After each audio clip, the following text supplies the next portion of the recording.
Thanks for having me here today. My name is Noni Session, and I'm a co-founder and the executive director of the East Bay Permanent Real Estate Cooperative. We are a people of color movement building and land and housing investment cooperative led by people of color, prioritizing Black, Indigenous, and people of color Oaklanders in collectively organizing, financing, co-governing, and long-term asset managing residential and mixed-use housing in Oakland and the East Bay. We're piloting this model, this approach is a pilot that combines parts of the sectors, the best parts of the that we've seen as a solution to building collective community wealth. So we've pulled strategies from across sectors. We consider ourselves to do many things, but the simplest way to explain it is that we've pulled from the community organizing and activism field to bring our frontline communities, and in our case, our community owners, forward into the conversation so that they can learn, glean skills, and really start to see that with us as part of the conversation, we can lead into our own futures instead of waiting for moneyed commercial developers to define how our cities look and how our futures look. We take strategy from the housing co-op model in terms of supporting the folks who do ultimately become our resident owners, supporting them with building out governance structures and a collective vision for their cooperative, asset management, rehab plans, all the things. Also, we take from the community land trust field in that we remove the land permanently from the speculative market through some very distinct bylaws protections. You can find that in our bylaws on our website at www.ebprec.org. We try to make, as we produce documents, learning from our processes, we slowly try to make them available. That's one of our long-term goals, is to make popular education available so folks don't have to do all front load all the resources as we have had to in order to get to this point. We also nod to the worker co-op, that we're a democratically led worker cooperative, although we have titles. It's democratic lateral power sharing, because a critical part of this work into a just transition is within our current received organizational practices, we continue to reproduce the same kind of hierarchical command style organizations that make grassroots organizations fragile in the first place. So we're really trying to bake into the DNA a more radical and visionary approach to how we build our futures together, even as professionals and as leaders in our community. Finally, and very critically, we nod to the investment co-op, such as like Boston Ujima, Seed Commons, in that we galvanize both everyday folks who can invest and buy securities or investments, equities from us at $1,000 per share at a 1.5% return. The 1.5% projected return is really critical, because what stops most of our outcomes to build or rehab or attain housing and land for our communities is the cost of money. And I'm sure, as all of us know on the call, in this particular society that uses debt to suppress populations, to suppress freedom, to suppress sovereignty, the more wealthy you are, the lower your interest rate is. The poorer you are, the browner you are, the more classed you are, the more expensive your capital is going to be. And so one of the big sticking points with so-called affordable housing is developers often telling us it doesn't pencil out. And what that means is the cost of money and the cost of profit.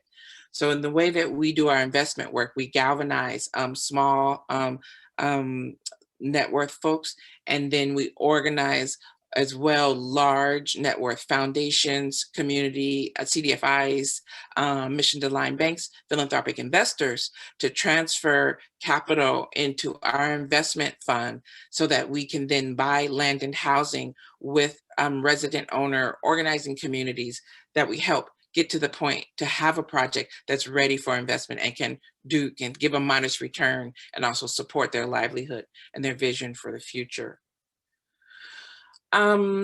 We do this work on the basis of 3 mission pillars, because although we are a California cooperative corporation, which is what allows us to sell securities and be a legal and financial holding container as the ownership entity for the collective, I'll start there. We have 4 owner categories. One owner category is the staff owner. The next owner category is the community owner. They pay a dues of $5 a month, a week, or a year. And those are the folks that we crowdsource their expertise. They vote on certain decisions in the co-op. We keep them in the conversation. So we've done on different cycles, depending on the needs. Like last cycle in the middle of COVID, we did scenario planning where we looked at our housing landscape and ask ourselves, around what vectors and in what ways do we need to be organized to leverage the same vulnerabilities in the market that the predators are going to be leveraging. The cycle before that, we did a series called the Black Economic Salon, where we created a business plan for revitalizing a corridor, which we are now about to get into an options contract on. So our community owners are really our folks that that provide us with the vision that we as staff owners are in service to, are stewards of. Then there's our investor owners, and those are the folks who really give us the flexibility to move capital in a way that you often can't in this commercial field, where banks are charging 5, 6, 7 to 11%. And the smaller you are, as I mentioned, the higher your overhead's going to be. And our last category of owner, those which we're all serving through this work, is our resident owner. So if you are part of the community owner community, and then through various processes, you become an organizing group, which doesn't always culminate in a project with us, but definitely resources, advice, guidance. Then if we get to the point where the project is fundable and we close escrow and you become a resident in the project that we buy for you, then you are our resident owner. So that's our 4th category of membership. So I mentioned that to describe our 3 mission pillars that drive our technical work. So despite in service to, in us being a California cooperative corporation that is for profit, we are a mission-driven organization. We're for profit because personally, there's a challenge in the nonprofit field in that most of the capital that you're able to bring in philanthropically, and we do run our staff budget on philanthropic dollars. We're fiscally sponsored by the Sustainable Economies Law Center. All of the investment capital we bring in, we reserve it specifically for our projects. But there's a whole front-loaded social good, if you will, before you can get to a project that has readiness, a project that the capital is ready to flow into, a project that's ready for long-term asset maintenance. There's the community building that comes before it. There's the project preparation. There's the outreach, education, and organizing. There is the conversion of philanthropic lenders. There's the conversion of small asset holders, right? So there's this whole human process that leads up to healing our ability to access and hold land and housing long-term. And so we do this work on 3 mission pillars that we choose to represent in the form of hashtags. The first is Land Without Landlords. The second is Restorative Economics. And the third is Tell People Power. Land Without Landlords, in a technical sense, refers to our removal of land and housing from the speculative market. So it cannot be resold and is protected in perpetuity, even if it's passed on to another entity outside of our lifetime. Land off of the speculative market is particularly critical for Black and Indigenous communities, right? As not so much with Indigenous communities, but definitely in kind of a displaced way. We are the landless people on this planet. And land is what allows folks to stop for a minute a generation, a decade, and think about who they are and how they build their future out together. When you're a landless person from month to month, week to week, year to year, the only thing you can focus on is survival. So if we want to build communities, if we want to build a future together, we have to make sure our people are permanent and not perpetual renters, not scrabbling from the age of 18 to 85 on how to pay rent. So this is one of the tweaks we want to make to this concept of affordable housing. Although nonprofits and affordable housing is really critical, even in Oakland, 60% of our citizens are renters. Right.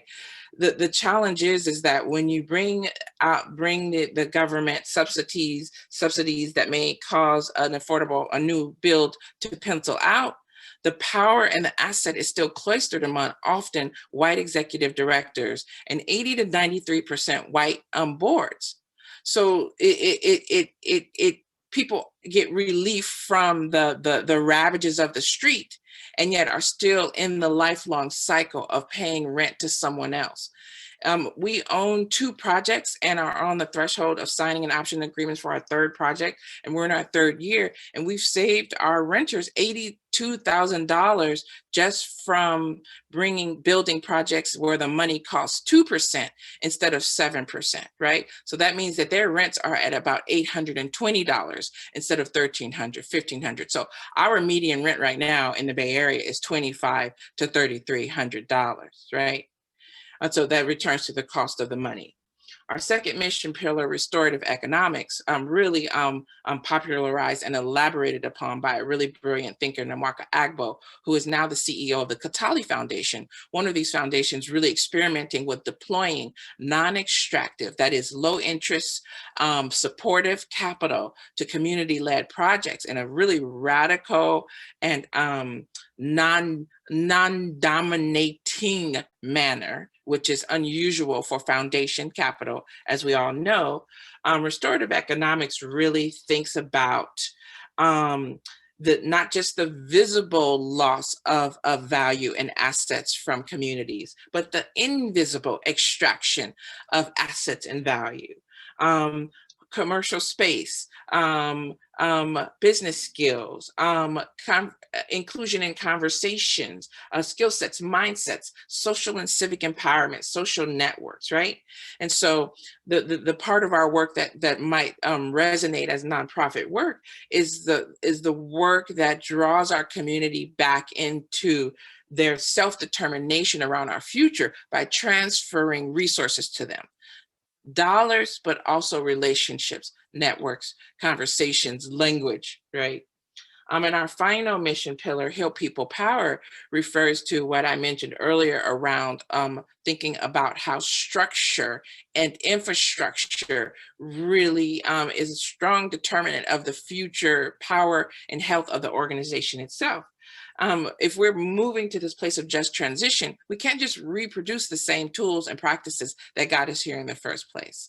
So if we as an organization are producing more organizations technically in each of our land and housing acquisitions, then we have to pick out day by day, minute by minute, those oppressive comments, those strange repetitive structures that top load all the resources into the bureaucratic organization instead of channel them out into leaders and powerful people who have a vision for our future, uprooting the ideas that keep us locked into service to donors who've never stepped foot in our community, and finding a way to do that powerfully. And we recognize there are consequences for accessing your truth in this society in relationship to asset building for Black and brown bodies, right? You can yell as loud as you want as long as you go back to your hovel. But when you start using that voice to move resources, we recognize there are real structural challenges to it. But it's important to know at least that is our pathway to liberation. So before I stop speaking, I want to point out one thing, is that I started on this path, and one of the stops along the path was launching a book club with our one Black-owned grocery cooperative in West Oakland. Teaching Collective Courage by Jessica Gordon Nimhart. And what blew me away is two of our well-known civil rights leaders, W.E.B. Du Bois and Fannie Lou Hamer. They were not civil rights leaders and activists first. First, they were cooperators. And then that led them to the vision for civil rights liberation, right? Straight out of emancipation, we knew that collective and cooperative economics was the answer. 10 years after emancipation, we owned over 100 hectares of land on the North Carolina coast cooperatively. And over the next 100 years, we were judicially and extrajudicially dispossessed of those land rights. Capitalism is the newest thing on the planet. And we've all had a collective amnesia believing that it's the only way to live. Every hedge fund you look at, every robber baron is the result of an economic collective. There is no individual economic power. We're coasting through this world believing that if you are not an individual robber baron, you can get nothing. You only get something really on this planet when you band together, throw out competition, rebuild identity, and share power in a radical way. That means we each individually have to heal so our community can heal together. Thank you for listening to my presentation. I mean, words cannot express how truly inspired I am. I see some people in chat, talking about how great it is, and I truly cannot agree more. The cooperative model is one that is so interesting in terms of it building relationships and it building true self-determination in community. I think that's something that really attracts people. Do we have any questions for Noni? Thank you again, Noni, for coming in and speaking with us. That was fantastic. I do, but I want to say, first of all, Noni, thank you for, coming and sharing with us about the powerful work that you're doing in Oakland.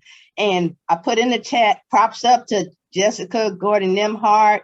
We just finished a book study, a discussion on her, which was I think 10 weeks and open to the public. And then again, talking about the power of cooperatives and what Black folks were able to do, especially coming out of slavery and Reconstruction and all those things, So we see it as a powerful model and a tool for the community wealth building that we're doing here. But I wanted to know if you could just kind of share with us, initially, what brought you to, what happened in your community or what took place that said, this is what I'm going to try to do, and that this is the first property that we're going to try to buy?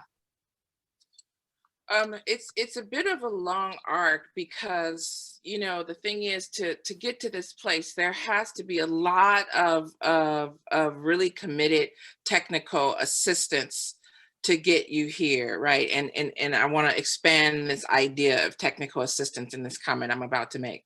So first out, shout out to Sustainable Economies Law Center, who is really the initiator of this structural vision, right?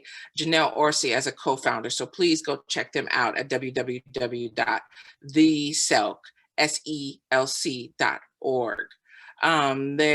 So SELC's mission is to create empowering political and legal environment for regenerative, collective, and cooperative economic activities. So thank you very much, Jerry. Back in 2014, one of the co-founders, Janelle Orsi, wrote the very first paper, Home Ownership is Dead. It was a white paper, and she started shopping around to other lawyers and high net worth friends to ask, wouldn't it be great if we could create a legal holding container for regular people to be able to crowd invest money for land and housing and then build cooperatives around them. And then around 2015, herself and several other lawyers wrote an important exemption in the California securities law that upped the cap for non-accredited investors. That means folks with a net worth of $1 million or less to be able to invest in a cooperative enterprise up to $1,000, when before that it was $350. So, 400 people putting $1,000 in the pot changes what one can do, right? That's the down payment on an acquisition, even in a hot market like the Bay Area, right? If you're talking about Detroit, if you're talking about Michigan, that's a lot of potential there, right? And not, it was important that it started with non-accredited investors, because it's the critical mass that later we began to use as kind of a substitute for this sort of fictitious and race and class concept of credit worthiness, as we went to mission-aligned lenders, impact investors, philanthropic organizations saying, look at this critical mass of small people who have put their money into this to support this vision. Are you on mission? Are you going to lend us the last $600,000 at non-extractive rates to demonstrate that you really mean what you say when you build all your budgets off of the backs of Black and brown people through your rhetorical gymnastics? So that was a critical part. And then around that time, a network called People of Color Sustainable Housing Network, POTION, as we like to call them affectionately, went to one of Selk's legal cafes. So that's another really critical innovation of Selk's, is that they give their legal support away for free without strings attached. This is so important step in this whole arc, is the free information and not selling each other the commodity, right? And Potion went to their legal cafe and realized that they were talking about the same thing. So from 2015 to 2000, sometime at the end of 2016, they started writing bylaws together to prepare for something that didn't exist yet. So we have this really innovative set of bylaws that conserves community power for the long term, right? I won't always be the founding executive director. There will be someone else in my seat 10 and 15 years from now. And what we want to protect is the onus, and this is also the importance of the California Cooperative Corporation, because it demands collective governance, but you can still cloister power in anything if you mean it. So if you look at the structure of our bylaws and the structure of our board, it reserves seats for people who are specifically and directly impacted in this market and by the work that we do. Around that time, leading up to about 2016, the scales had begun to fall off of my eyes. My background is as a cultural anthropologist, and my research is on international humanitarianism, particularly in East Africa. And I looked at the ways that Western bureaucratic institutions, through their modes of cultural production that sort of get overlaid as a sort of objective doing good work, but it's really cultural production from powerful Western white-run organizations installed in African contexts, moving these development projects that turn out as badly as our projects do here. So I looked at the ways that internal bureaucratic workings reinforces the extraction of value and dispossession of sovereignty in international contexts. I came back home to write my dissertation. I'm speaking to you right now from my natal home, the home I was raised in. I'm a third generation West Oaklander. I came back home to find the streets lined with tents. And I kind of lost interest in my doctoral work because what I saw right here was exactly what I had experienced abroad. And I've been discussing with people lately where people are saying, oh yeah, the US is falling into third world conditions. No, in fact, these are first world conditions. And you find everywhere the first world has put its hands on the rest of the world, you find the production of the same conditions. Extreme wealth next to extreme, immoral, obscene poverty. So we are not living in a third world condition here. We're living in a first world condition. And so just because I thought of myself as a little kid with nothing anybody would ever listen to except for what was swirling in my head in books, I started to volunteer with what I realized now was organizing. I did not know I was organizing. I thought I was talking about Marx and the fictitious nature of money and how networks could do better. And so we were launching barter networks, and we were throwing picnics for Black people where, you know, turns out it's a political act for Black folks to use space still now. Like, that's crazy balls, right? And it turned out that I got tapped to found this organization, this Black People's Assembly called SOBO, State of Black Oakland, which was a response to a nationwide call from the Malcolm X grassroots movement, those folks who got Lumumba elected, to launch people's assemblies nationwide. And so we launched an 800-person Black People's Assembly in Oakland, the first really powerful Black formation Oakland had in maybe a generation. And that turned out into a really powerful grassroots Oakland City Council campaign for District 3, where District 3, which is where I was born and raised, is a critical gateway for power and capital, international, regional, and otherwise. And this is where this is sort of ground zero for the doors being thrown open to unchecked speculative development, right? We get all the overflow from San Francisco, all the overflow from Silicon Valley, and the sitting council person really had no concept that their submission to speculative developers was eating our community alive. We've lost more than half of our population since 2008, a Black and legacy population. As I told you, the median rent right now sits at $28 to $3,500. Pretty immoral. We've got 7,000 people sleeping on the sidewalks here every day. And that is not including the Oaklanders who are rent burdened at more than 50% of their income, right? It's pretty intense. When in fact, we also have 20,000 units sitting open on the market right now, right? This is about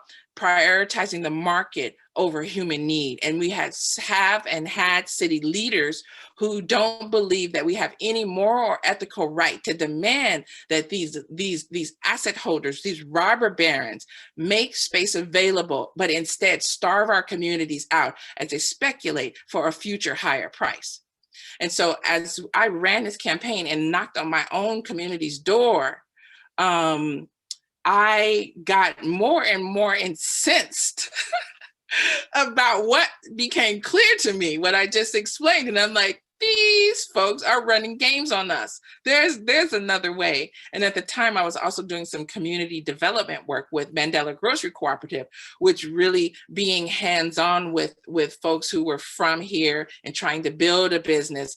It was like a light bulb turned on. I was like, oh, this is our answer, like collective economics. Like if when I'm running the campaign and I'm asking this council person, why does my city look the way it looks? Why does my town look the way this looks? And this woman with a straight face turns to me and says, I have no control over the free market.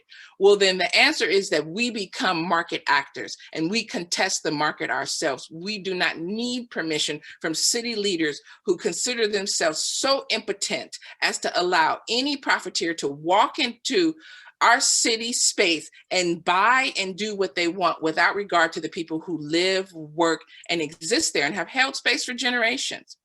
And so that convergence happened when EB-PREC still as an idea, a set of bylaws, a few white papers, and some excited, brilliant, lovely power sharing people came to our book club to recruit me for the board. I was not interested in being on the board, but at the time I was an assistant librarian. So I was like, well, I have an extra 20 hours a week to share. I'll give it to you and I'll help you launch the co-op part of the project. And that's where the whole thing began. And here we are. That was 2017. And here we are. We launched with a $36,000 budget. With 5 staff founders. We still have 3 of those original founders. One of the founders is now the president of our board, and another founder is now full-time at a community land trust. And we've expanded to an 8-person full-time team. And we are on the threshold of our 3rd acquisition. The first 2, one's an apartment building. The second one is a single family home with a dance studio in the back. And this 3rd one is a mixed use Black arts commercial footprint with residential housing above. And it's gonna be the first acquisition where we try to revitalize this dead corridor that had been wiped out by eminent domain and municipal neglect, et cetera, et cetera. So that is essentially the very, in a nutshell, arc of EB-PREC. I'll add a really critical thing. the capital. And we've launched our direct public offering. We crowdsourced and wrote our own securities paperwork for the SEC and are now approved to sell securities to high net worth individuals nationwide. And so this first capital campaign, our goal is 1.7 million to close our gap of 4.5, which is the cost of the whole project that we're launching. But we have a threshold of 50 million over 3 years with a 1-year extension. The critical part to the first part of this arc, which is the kind of a mirror of the technical assistance that we try to offer our communities, is that Sustainable Economies Law Center, they're still our incubator. And as they incubated us, one thing they did was give us access to the networks, to the capital, to the conversation, to the panels. And so there are now entities that are coming into being that serve that function. So like Seed Commons and different sort of impact capital, community capital lenders are starting to do similar work where communities can start to coalesce around a building or a vision, build that project vision, and then go to, they're not quite lenders, right? They go to entities like Seed Commons, like Boston Ujima Project, and have that project supported to fruition. So this is the duplication of the model, is having less extractive access to capital and more relational assistance, if you want to call it, to substitute for technical assistance, to get communities and projects to where they can sustain themselves and be solvent. And although they may need to begin their life on philanthropic capital, are not expected to end their life on philanthropic capital, to get off of that cyclical treadmill of dependence, right? So I do have a hard stop in about 5 to 8 minutes. So just to let you know.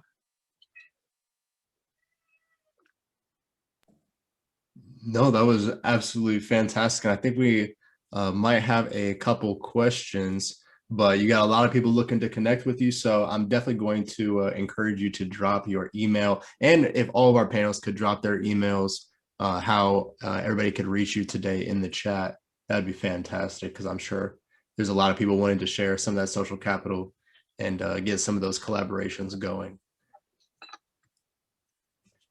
And we also have a question from Joe. He asked if you're familiar with the neighborhood REIT Nico. No, I actually haven't heard of them. The closest I've heard of, which is in New York, is the REIC, the Real Estate Investment Co-op. We model some of our work off of theirs, but it sounds very similar. Yeah, that sells a real estate investment trust. We've been hearing about real estate investment trust. That's very exciting. Yeah. And any other questions for Noni?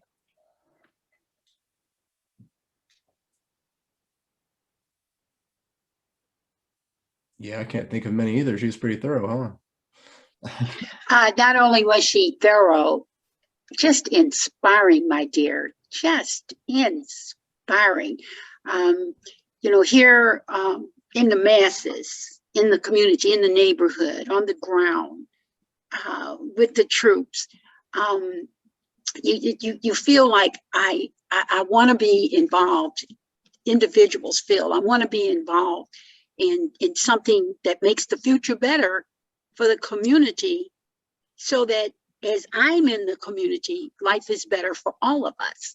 And I know here at Kheprw, we've started on a path, as you all are a little further down the road from us. And it is so inspiring to know. We always felt it could be done. We've done our research. We know it can be done, and we're going to keep on working at our Kheprw Impact Fund.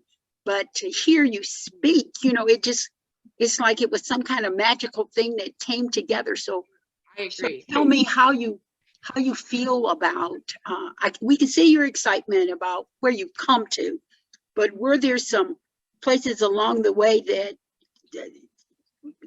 you felt like there was a wall in front of you and you had to figure out how to get up over it, around it, or through it? Hey, Paula.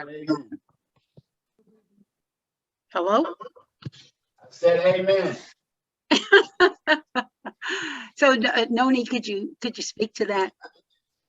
Yeah, I mean, really out of the box, there was a lot of doubt, right? And that's the thing, that folks doubt our community. The imagination is really compressed around Black liberation and asset holding, right? Within and without, you know? So, you know, one of our strategies in the beginning, as we knew we were gonna have to get out there, is we started what I called a door knocking campaign. And we started knocking on wealthy people's doors and really announcing what we planned to do and asking them how they wanted to support. Not asking them, please give us money. How will you support what you say that you are committed to? And we doors opened, and they were very nice and patronizing and sort of patted us on the head, and we're like, oh, that's really nice. Let's keep talking, right? And so I feel like that's the key sort of wall right there. And we've been part of a lot of conversations with grassroots organizations asking us to hop on a call and support them in some of these conversations. And especially very early on, as an anthropologist, you know, listening to the underlying currents of social dynamics as these moments happen. I'm like, oh, this is just one of those things. These are one of those performative things. We're just all sort of sitting here like saying the words and moving our hands and you know, writing down letters and saying thank you, and then we're just going to move on. That's just really what's about to go down here, like over and over again. And so that was a really critical first hurdle we had to get over.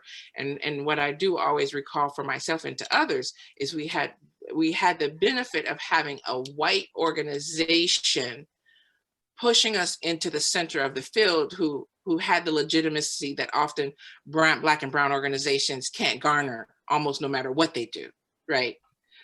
So these cross-class and these cross-racial alliances are kind of really important because they diversify the kind of conversations our grassroots organizations can get into, right? And finding your leaders are really important. Like as a cooperative, our ethic is open door. And I think as Black folks and Black liberation organizations, we've vacillated between these two poles, this hyper security pole, where we don't let nobody through the door because of the historic interference from larger organizations, from malicious intentions, right? Or we're so open and multiracial that our power and our identity is muted. And so it ends up, all the work we put in goes into the multiracial pot. And you know that Black and the African descended individuals always sink to the bottom of the multiracial pot, despite the pot being built in our name. It's usually a Black kettle. I'm being sort of figurative and kind of cheeky, but it's also the truth, right? And so those were some of the real initial challenges, is finding the right internal leadership that was open and creative and daring, but also committed and go hards and ready to learn all the things we didn't learn. Like, we're complete newbies to this field. I'm a cultural anthropologist. My finance director is a landscape designer. My new projects director is an environmental BA in architecture, right? Like, we had to submit ourselves to the challenge and the sort of, in some ways, the kind of humility it takes to move into a field boldly when you know jack all, you know, right? You know nothing except your landscape. And you have a few people who are ready to allow you to enter into the networks they have built before you got there, right? And so that was really the first pillar. And so going from door to door, getting sort of these patronizing pats on the head, I think I have about 2 more minutes and I have to hop off, led to us having some visibility with the land trust, Northern California Land Trust. And initially they asked us then to do work for them, prepping their resident owner body that they were working on another project with. And we lined up a potential project. A building was going on the market. We didn't know how we were going to get the 1.3 million, but we knew the residents were cooperatively inclined. So we were like, let's see if we can make it go. And some Measure KK capital came available. This is city bond money to subsidize a housing purchase, which often goes to nonprofits. But the Northern California Land Trust agreed to partner with us on making this project go. So that first city bond money paid for half of the acquisition. The other half came from a low interest loan from, they're now called Heritage Bank.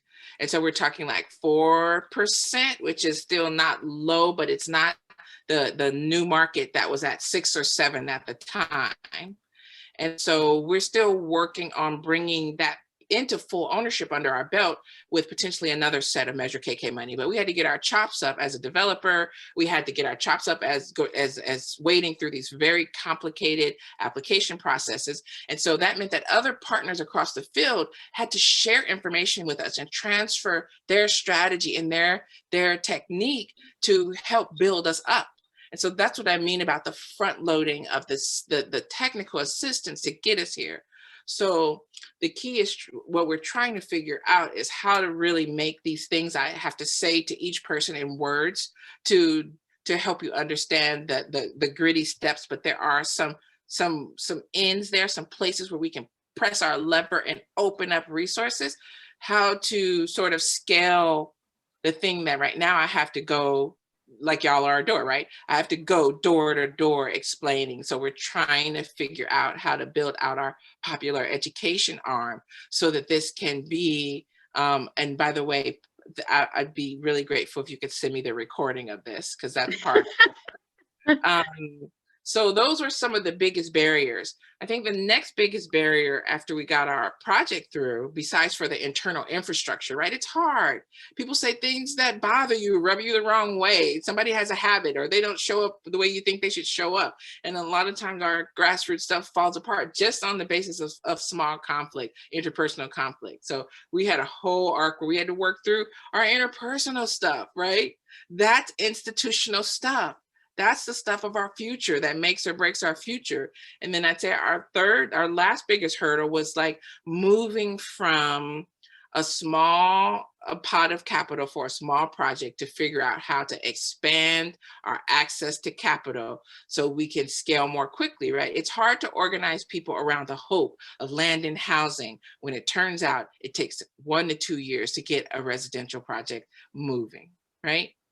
And so the capital campaign is our next stop on this train of how do we make more resources available more quickly to more people, because a real estate project is a very long arc and it takes a long attention span and it takes a lot of human resources. And how do you line up and access those human resources when you're navigating things like time, like sleep, like money, like personality, like competition on the market with these profiteers who don't really care about our city and are just sticking things in places and driving up our costs through their speculative habits. So, yeah. Thank you so much for sharing. Thank you. No. You know, just to know as you are driving down the road to your goal that there's going to be some gravelly road. They're trying to fix the road, and so everybody's going to have to go over to one lane. Just kind of being prepared for what you'll do next, or not sitting and bemoaning because things you know are coming. Yes. Thank you so much for sharing. Thank you, Paulette. I appreciate your affirmation. Thank you so much.